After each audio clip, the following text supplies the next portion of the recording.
Hi. I love your hair. It looks so fun. Oh, thank you. Yeah, it's nice and curly. Uh, It'll probably grow the longer that we talk because as it dries, like it's kind of damp still from my morning shower. And so as it dries, it just goes bigger and wider. yeah, but it's awesome though. I mean, I can imagine like you'd never be able to run a comb through it, but it looks fun. I can only comb it in the shower. Like if it's dry, there's no way I can get a comb or a brush through it. Oh man, I would hate to see it on. I mean, we're in the deep south, so high humidity, that must be nuts. Oh yeah, it's not fun. I lived in Michigan for a little bit over a year, and the only good thing about living in Michigan was that there wasn't a lot of humidity. So therefore, my hair was in tip-top shape almost every day. I mean, it's pretty flat to run in too. Yeah. Yeah, you had to travel pretty far north to try to get some hills in Michigan. Yeah, I know there's actually ski resorts somewhere up there. Yeah, there's a couple of them. Up by I think Traverse City area, somewhere around there. Yeah. Have you been up there before? No, there's a race in that general area, an Ironman 70.3 that they have that I was going to do. I have a friend that's I've known since like I was 14. She lives in Ann Arbor, or so I did Steelhead 2016 and stayed at her place because I drove all the way up to Lake Michigan, so that's west, and so it's one of those beach resorts towns. Pretty cool place. I mean, that area is like the cherry capital of the world or something. So it's awesome. Yeah, they have the Cherry Festival. And yeah, I had some accounts in Traverse City whenever I worked up there, and it was a lot of fun. And they also had like the Bay Shore half marathon and full marathon, and that was a pretty big race. I wouldn't say as big as Ironman being up there, but Bay Shore was pretty big. I got to run it. It was really nice. So where are you from originally? So I'm actually from the Alabama Georgia line. I'm actually from a small town called Smith Station, Alabama, which is right in Phoenix City. Not a lot of people know what Phoenix City is, but when I usually Oh, I say, know. "Oh, you do? Mhm. Sweet." Yeah, usually whenever I say Fort Benning, Georgia, they're like, "Oh, okay." And then they automatically assume that I grew up military. And I'm like, no, I just grew up right next to the base. So So you live pretty close to where you grew up. hmm yeah, actually, yeah, I live pretty close to it. I live about 30 minutes from it. And so uh, I enjoy it.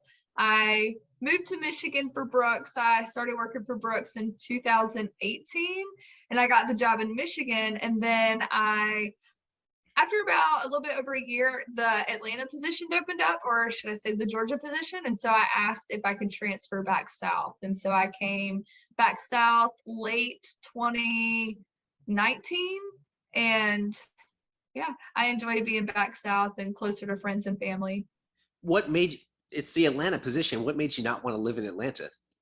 Oh, Atlanta's a mess. It is so busy. There's so many people. I'm not a huge big city girl, and so I enjoy that I live close enough to the city that I can drive in, do what I need to for work, get my like city fill for the week, and then I can just come back home and live, in a house with a yard, not surrounded by people. I can drive around without it taking hours upon a time. So yeah, I enjoy just being outside the city. I want to be close enough to the city that I can enjoy city life when I want to, but I want to be able to get out of it as well.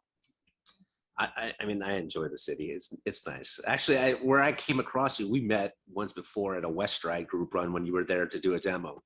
So you Yeah, probably don't remember, but it was probably like 2019 or something because there was nothing really going on in 2020. yeah, that's true. Yeah, Mhm. I love West Ride. I do. And they have some good runners. I recently did a demo there not too long ago. I would say earlier in the summer, and they have a good group. Do you still run with them? I haven't been back since the they started doing group runs again. I've just been too busy to go, and I was probably going to go on the end of the month though when they did the scofflaw run at the brewery. I used Yeah. I so I how that started for me was I was when I started triathlons and running all that stuff, I kind of did it on my own. And then I joined Strava and I started following people, and I started noticing like once a month, the whole bunch of people were at this brewery by my house. So I sent them the message on Strava, and I started going to Westride, and I made a whole bunch of friends there. So it That's was interesting. awesome. Yeah. What made you, so what made you take a job at Brooks? I mean, I don't know your education background. You know, I don't know what degree gets you to work with shoes. Tell me more. Yeah, so um, through college, I started off as an early childhood education major. And I learned through, I had to take a course called Critical Issues in Education. And I learned through that course that early childhood education was not for me. And I was kind of lost. I was like, man, like I thought I was going to be, a teacher for all this time. And now I just don't really know what to do. And so through college, I worked multiple jobs and I always ran. I started running in when I was about 16. I was like a sophomore in high school, and I didn't join like cross country or track. I was in the marching band. I was just a typical insecure high school girl that just wanted to be in shape and just wanted to lose weight. And so I started running and just started running by myself. And so I was kind of in this mixture of don't really know what I want to do with my life. I was in college. I ran, but I didn't consider myself a runner, and I worked multiple jobs. And I usually worked about 2 or 3 jobs at a time when I was in college. And one of those jobs happened to have been Buffalo Wild Wings. And so I worked in the bar. And so I essentially like bartended, worked bar tables. And some of my regulars were actually footwear Dick's Sporting Goods associates. And so the whole footwear team and other people from Dick's Sporting Goods across the street would come into Buffalo Wild Wings. And I was just complaining to them about how I was tired of working food industry. I was tired of working late nights because at Buffalo Wild Wings, they didn't close until 2. And so oftentimes I didn't get home until 3:30, 4 o'clock in the morning. And it was just exhausting. And I just wanted to get out of that scene, especially being in a military town. Buffalo Wild Wings was crawling with GIs and like freshly graduated basic trainees, and it was Driving just their kind Dodge of Chargers. exactly. And so I was over it. And so the footwear lead at Dick's Sporting Goods was like, well, you should come work footwear at Dick's Sporting Goods. You should trade out and leave this and then come to Dick's Sporting Goods. And I was like, I don't know anything about shoes. He's like, but you run and you go to Big Dog Running Company, which was the local specialty store in Columbus. And I said, yeah, but I don't know anything about shoes. I just get fit and I run in what they tell me to. And I ran in they fit me for the Brooks Pure Cadence 2. And so I was a Pure Cadence runner. I was a Brooks runner from the start. And he's like, well, I'll teach you everything you need to know. I'm like, all right. And so after a few weeks, it kind of just hit me. It was like, all right, that's fine. And so I left Buffalo Wild Wings, started working at Dick's Sporting Goods. And I kind of, after talking to my college advisors, I went the sociology route for college. And so I was like, well, like maybe I can do counseling. It wasn't really social work that I wanted to do, but after talking to her, I was like, sociology just seems to be the right path. And so I switched my major to sociology, started working at Dick's Sporting Goods, so had some changes. Well, then part of my job as a Brooks guru is to travel to national and specialty. So I have the joys of working with both sides. I get to spend time with wonderful people like at Westride, and then I also get to spend time with the associates at Dick's Sporting Goods, Academy, Hibbett's, and other national accounts. And so I get to see both sides. So when working at Dick's Sporting Goods, I met me of like 6 years ago, and his name was Chris Calderon, and I met him and I was just enamored. Like he came in and he had all this enthusiasm and he was pumped and he had all this knowledge, and I was like, who is this? Like what do you do? And so after meeting with him, after he visited the store, I got to learn more about Brooks and a lot more about shoes, and then also about the industry. I didn't know all the ins and outs of the shoe industry. And so I really fell in love with it, and I networked my way through there. First, I became a wear tester for Brooks. And so I still get the wear test to this day. I absolutely love it. And then I became a Brooks ambassador. We do have like an ambassador program through our national accounts. And I really got to network and meet a lot of people through the company that way. And then when I graduated college, I applied for the North Carolina position and made it to the final round.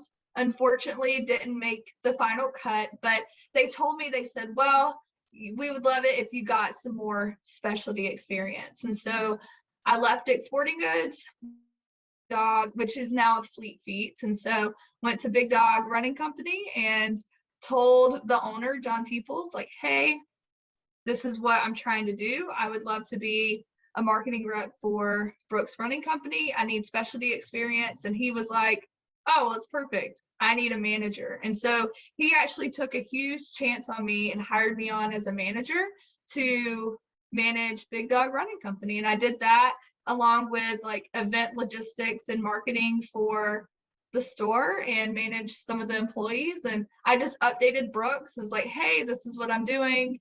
Just kept them in the know. And then about 9 months later, they called me for a job. And so that was like the long story. Didn't mean to give you such an extended version, but that's how I got to Brooks. So I mean, it sounds like they're very selective. they are. I would say it's very competitive, but I mean, I love it. I really do. And a lot of people are like, man, you're so lucky. And it's like, no, I worked really hard to get here. Like it took a lot of networking. It took a lot of studying on my part. Like I said, I knew nothing about shoes. I didn't know anything about the shoe industry. And I just had to take in all the knowledge and just really network and meet new people. And it definitely wasn't the easiest journey to get here. You know, that critical issues in education, I could have saved you a lot of time and did it in an email. You're underfunded, we're not going to pay you well, and you're going to have to buy your own shit for class. Biggest ones, right? Could have did it in an email. I know it was one of my favorite courses, and it's definitely a necessary course, I feel like, for education, just to weed out the people like me who I learned very quickly that like, all right, I am not this dedicated. Like I love our future generations and I want them to have the best education possible, but I don't think I am cut out for that. And so everything happens for a reason. But yeah, our education system definitely has a lot of issues, and all in all, they definitely deserve to be paid a lot more. So yeah. Those the Pittsburgh Marathon, Brooks, I saw them on your Instagram page. I'm like, these are awesome, because I'm a Steelers fan. I'm like, I gotta have these. So they were I mean, I wouldn't have ever saw them if they weren't on your account, because I'm in Georgia. I don't live in Pennsylvania. So I like them. Yeah, I like them because I like them for the yellow, to be honest. I like yellow. It's one of my favorite colors. And so I can't say I'm a Steelers fan, but I am a yellow fan. So that's okay. Yeah. Now, I don't know how many pairs of shoes you have. Like Tara Mooney, I know her very well from West Stride, and I know how many shoes she has, and she's not a guru. How many shoes do you have? Do you have an entire room dedicated to them? I I have some in the garage, some in the car. I have a closet full. I have a rack full. I would say, I would say probably 50. I would say, yeah, close to 50. And I try to do a good job of donating. And I try to do a good job now of, if I get a new pair, I have to get rid of a pair. And so I'm trying to manage it that way. But it sounds like such a difficult decision, picking out which one do I not need anymore. You know, it's like I want them all. I know. And one thing about being a wear tester is that we're testing product that's anywhere from 12 to 24 months in advance. And so one of the things is that you can't let go of the shoe until it releases. And so some of these shoes I have because they're wear test models, and I literally cannot get rid of them. And so that's a ongoing fight with me and my boyfriend. He's like, Zoe, you don't even wear these shoes anymore. And I'm like, but I can't get rid of them. Like they're not releasing until 2022. Like I can't release them. Like I can't get rid of them. And Yeah. so a lot of them are wear test shoes that I'm holding on to. So it's kind of nice because instead of my boyfriend trying to make me get rid of shoes, it's like, hey, I legally cannot get rid of these. So Is that the big reason why you're doing these ultras and you putting in all these miles just to wear test them quicker? um it does help. But then even when I get like all the miles on them, I can't let them go. I still have to hold them. Okay. So how much is, I mean, there are running specialty stores all over Georgia and Alabama. I mean, it sounds like you're in the car a lot. Hmm. Yes, lots of drive time. And luckily, that's one of the perks of the job is that they do give us a Brooks mobile. It's not wrapped. It doesn't have like Brooks Run Happy all over it, but they do provide us with a car and help pay for gas and stuff. And so lots of car time, which means lots of car concerts, lots of phone calls. I enjoy it. I enjoy the time on the road. So I guess what is your favorite town to be in for running specialty stores out of the area? Oh, it's hard. They're also, but Which one do you get pumped to go to the most? Savannah. I love going to, there's Fleet Feet Savannah and Fleet Feet Pooler, and they're owned by the same owner. And I love anytime that I can get to go to Savannah. And I actually get to go there in a week. So I'm pretty excited. I try to get out there once a quarter. I know you probably know from my Instagram, I have an English Bulldog. And one of my favorite things is that the owner of Fleet Feet has two English Bulldogs. And so I get to have my Bulldog fix, and the runners there are just absolutely great. And then also, I mean, it's Savannah, Georgia. You have some of the greatest food. It's beautiful there. I mean, I love when I get to go there. Bulldogs aren't exactly running dogs. What made you, what attracted you to the breed? You know, they move at their own pace, not yours.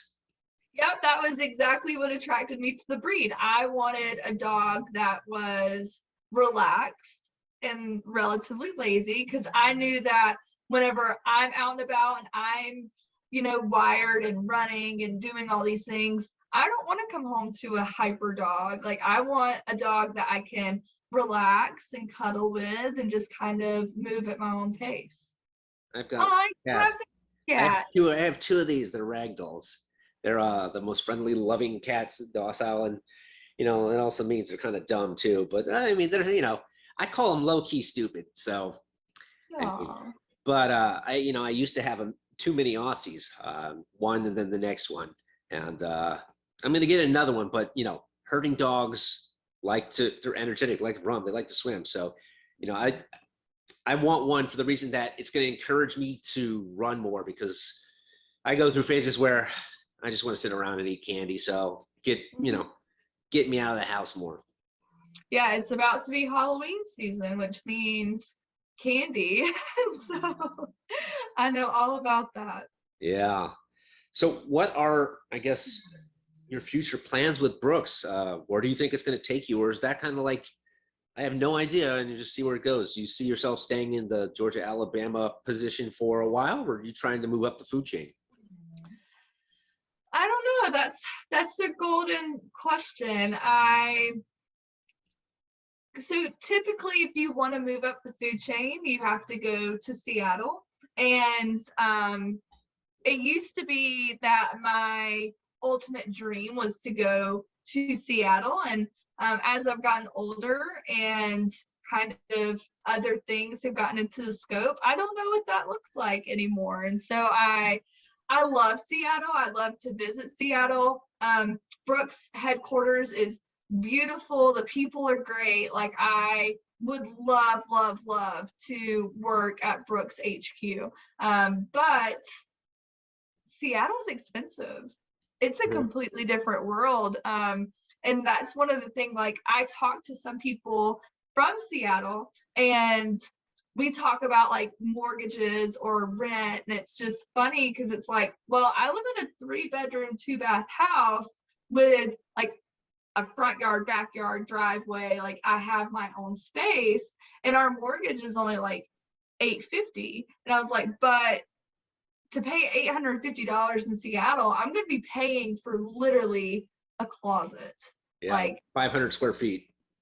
yeah, and I was like, or even heck, even some of the things that I look for that's like $2,000. I mean, it's still tiny. It's about the size of this bedroom, and it's like that is just insane to me. I think it's kind of a fault that I was born in the Southeast, and like this is what I'm used to. I'm used to like, all right, if you're paying X amount, like if you're paying 1,500 a month, you're gonna have like a 2-bedroom, at least 2-bedroom, 2-bath, something for like 1,500 a month.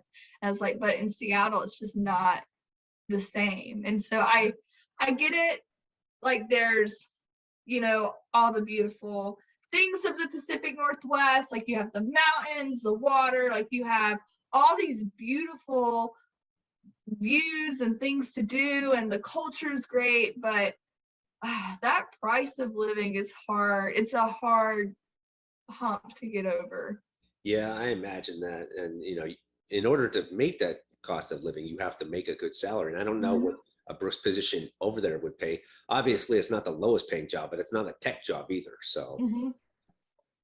And it's hard because you have Amazon up there, you have Google and Microsoft, like you have all these big companies that just raise the cost of living even higher. And so I mean it's hard, and especially so I'm in my later 20s, about to like cross over into my early 30s. And so of course I'm thinking about a family and stuff, and that's hard to think about whenever you're like, oh well, like cost of living is this much, and I want to, you know, eventually settle down and have a family. And it's a lot of people at Brooks, like in Seattle, they don't have families with kids, and it's like, well, they can't really afford it. And so I mean it's just a lot of factors to think into. yeah, kids are expensive. That's the thing, right? When people ask me, when I was with my ex or stuff, are you going to have kids or that? And the thing was like, it was always the first answer was, it was a line item in a budget. It's like, would I ever like have the money to afford them? And it's not so much that, it's like, would I ever have the money to give them the life that I would want to and still have a decent life for me too? Yeah. I mean, that's big. I mean, I know, I mean, same thing. Like we have these conversations all the time. People are always asking what's next. Like people are always asking, like, hey, when are you getting engaged? When's the wedding? Like, how long are you going to wait to have kids? I mean, people always want to know what's next. And it's like, I mean, and then whenever you try to give them a logical answer, like you're talking, they're always say like, oh, well, you're never really ready for kids, or you're never really ready for this. And it's like, but I want to be ready. And I get like you may never fully be ready, but I don't want to put myself in debt over it, or like I don't want to like lower anybody's quality of life over it. Like I want to make sure I'm decently prepared. Yeah. Now I'll leave you with this last thing. So I did triathlons and running since 2014, and I got with my ex in 2016. We lived together. No, 2015. Lived together to 2019. So in all that time, I've went through a lot of shoes, and so did she. And cats, they like boxes. If I fits, I sits, right? Mhm. And out of all those boxes and all those different brands of shoes and stuff, they like the Brooks Launch. That's the one they like the most, because whenever my ex would get a new pair of shoes, they would ditch whatever old box and go to the Brooks Launch. That makes me happy. And the thing is, they like the whole cats. I fit if I fits I sits thing. They don't fit in her size 9.5, right? They'll get in it, but it's too much salad for the bowl, and they just Mhm. spill all out. And that when Brooks sent me that size 15, it's like they didn't know what to do with all that extra space. Do you still have that box? Yeah. Yeah, that was one of the funnest requests I ever got to ask for. That was all thanks to Stevie Jones. It was great. Yeah, they've worn it out. they've done a good job wearing it out. So they're weird about the positions they like to sit in. They're not one of those, when I sleep at night, they're not the kinds that'll get real close up to me and cuddle. You know, obviously she's an ex, I'm sleeping alone in the bed. So they like to sleep on the bed with me, but they either sleep in a shoebox on the bed with me. So you have shoe boxes in your bed? I have 2 shoe boxes on my bed. And the thing is, I had a brain injury. So for a while, I was very restless when I did sleep. And I had to move it off to the side because if I flipped around a lot, I would kick the shoe boxes with them off of it. Oh, goodness. Yeah. But I mean, they just love to sleep in shoe boxes on my bed. So there are always shoe boxes on my bed. That's great that you've had a relatively good recovery since your brain injury. I didn't know that you had a brain injury. Yeah. October 2017, I was riding my bike to my architecture firm in Decatur from Vinings, and I got hit head on by a Tahoe going about 50 miles an hour. Oh my goodness. Yeah, it's been a slow recovery. Some of the things that I have as issues, they're probably never going to come back, but the others that came back over time, and like one of the things that has been really slow to come back is my sense of humor. It's not that I'm not funny, it's just things were only funny to me. It was kind of warped. And when I made this video, I'm like, all right, I don't know how this is going to go. The one I sent you, I don't know how this is going to go over. Because, for a long time, things were funny to other people that I did. And I had trouble reading the room, knowing like, oh, that really wasn't funny. And then, I got better to the point where if I said something and it wasn't funny, I could see that it wasn't funny. So slowly improved.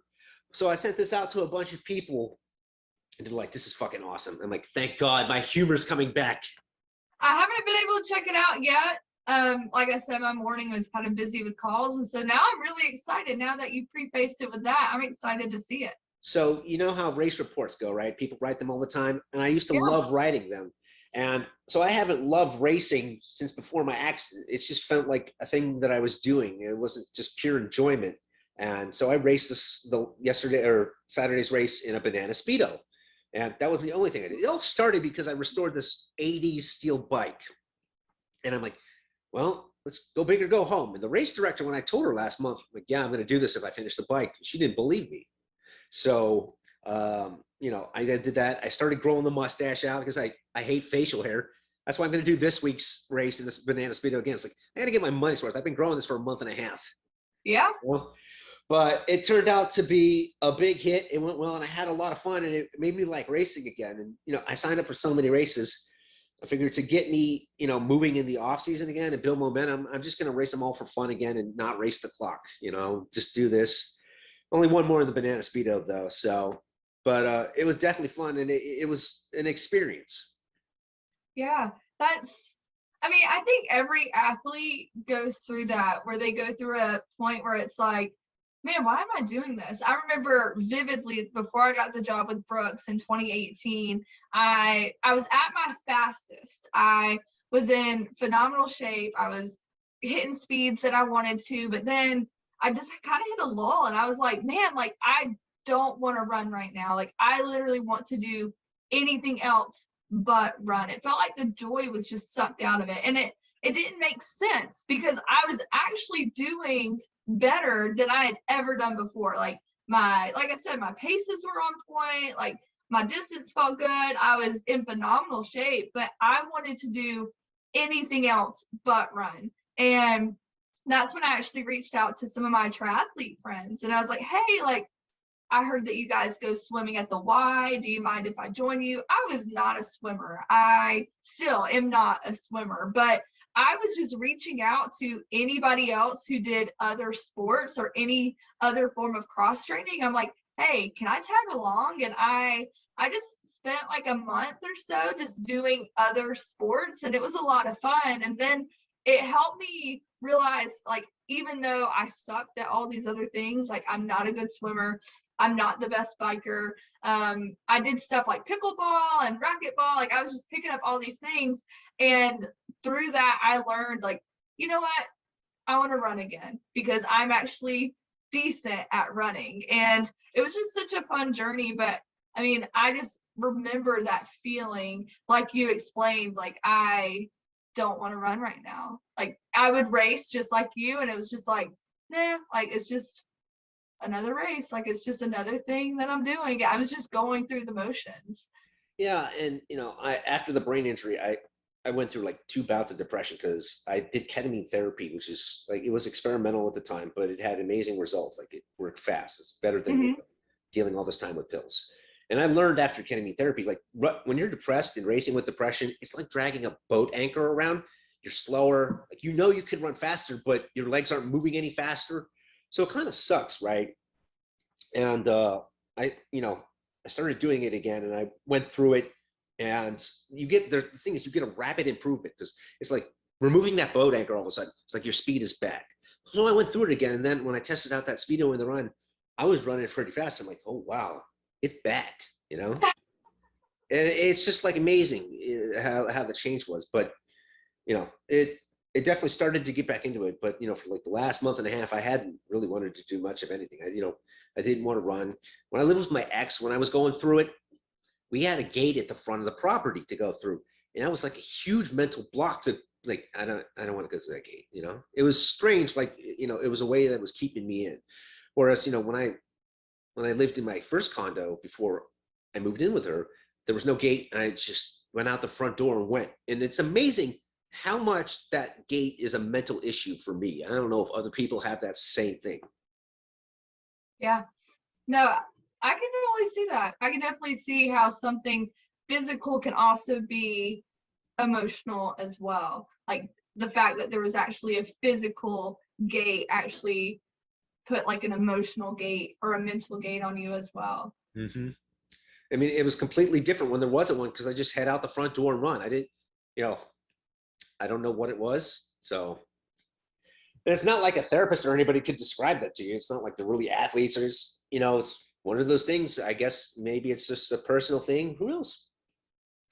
Well, I'm definitely glad that you're on the right road to recovery. Yeah. And uh, I hope that you're able maybe to get some banana launches, the Run Happy Brooks banana launches. Did you see those? I did not. They would be perfect with your banana Speedo. They're banana shoes. They're one of my favorite because it's that yellow that we were talking about with the Pittsburgh Steelers shoes. Uh-huh. Um, yeah, I mean, they're made for yellow, like yellow bananas. Oh man, I gotta look at those and get them. I don't know if we have any because it was a limited size run, so I don't Uh-huh. know if we have any left, but what size are you? 11. 11? I don't know. I'd have to check. A pretty common But size. yeah, I'd have to check. Okay. Hey, thanks for joining me today. I appreciate it. Yeah, I hope. I mean, do you have any other additional questions? I hope I was able to give you some decent content for You know, what you need. everybody's different. Every one of these I've done is different. So, um, I personally always find them interesting. And for the most part, I always know some basic information before I talk to people. And I never really, I have some questions in mind when I talk to people, but for the most part, I just let it go where it goes. And based on your answers, I ask my next question. So, I think I found it interesting, and most people do, and obviously, Brooks Run Guru is a Brooks position, and other shoe brands have comparable positions. But it's just one of those things like I didn't know a whole lot about what you do other than your life through Instagram and Strava, right? Hmm.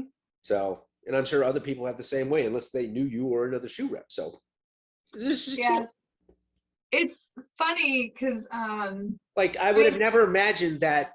I thought you just, one day I applied for Brooks Guru and I got it. I didn't know there was a long road to get from, where you were to where you are. I didn't know there were all those intermediate steps. I'm sure if people who watch this, if they ever wanted to do this, like, wow, okay, I don't know if I want to go through all that. um, yeah, and it's one of my favorite things about the job is that it's so versatile, and it's funny because one thing that my boyfriend says is like you don't know how to explain your job, and unless you're in the industry, because I know my job unless people are in the industry, they don't know what I do. And there's so many different avenues about my job that a lot of people don't know. And it's just funny going through that. Like a lot of people, like you met me at West Ride, and so a lot of people might think, oh, she just does events at specialty run stores. It's like, oh, well, I also do X, Y, and Z, or like I also go to Dick's Sporting Goods Academy Hibbets, and I also do medical clinics, and I also do like marketing, and you see Instagram, but I also do like digital design or like content creation. And so there's a lot of different avenues to the job that people don't see. And I think that's always really fun too. But I've been working on how to explain my job, because I feel like I explain it decently well. And it's just funny because, like I said, my boyfriend's like, yeah, you don't explain your job well. Like you just leave people lost. And it's like trying to find a simpler way to explain it to people who are not in the running industry. It's kind of a little bit of a hurdle. Yeah, and the Brooks Run Guru Atlanta social Instagram account. I mean, I know part of your jobs is to create content, is to be as visible as possible. Mm-hmm. So, well, thanks again, Zoe. I appreciate it. Yeah, absolutely. If you need anything else or have any other questions, just let me know. And I really enjoyed this. This was a great time to sit here and talk with you. I may need another shoebox by the end of the year. This other one's starting to, not only do they wear it out, but, cats are like people. Your skin gets oily and the box is like, okay, I can't keep this box anymore, I'm sure I could I actually have another size 15 around here, so I'm sure I can. Here's the thing. They'll sit in smaller boxes, whether they fit in it or not. They don't care. And sometimes I think they actually prefer it if it's like, okay, maybe I fit in this. If I don't care. It's like putting on a clothes that's like too small, but it's like, all right, that's them. That's what their shoe boxes are. So maybe next time I could send actually like a 5.5. I could send like the smallest box instead of the biggest box. That's too small. They're big girls. Like, I've seen them try to get into really small boxes, and instead of like wrapping themselves and laying in it, they'll just stand in it. It's like, all right, cats are weird. I love them. So awesome. Well, have a good Monday, and I'm sure I'll talk to you soon. Yeah, we'll be in touch. Enjoy your week. Bye.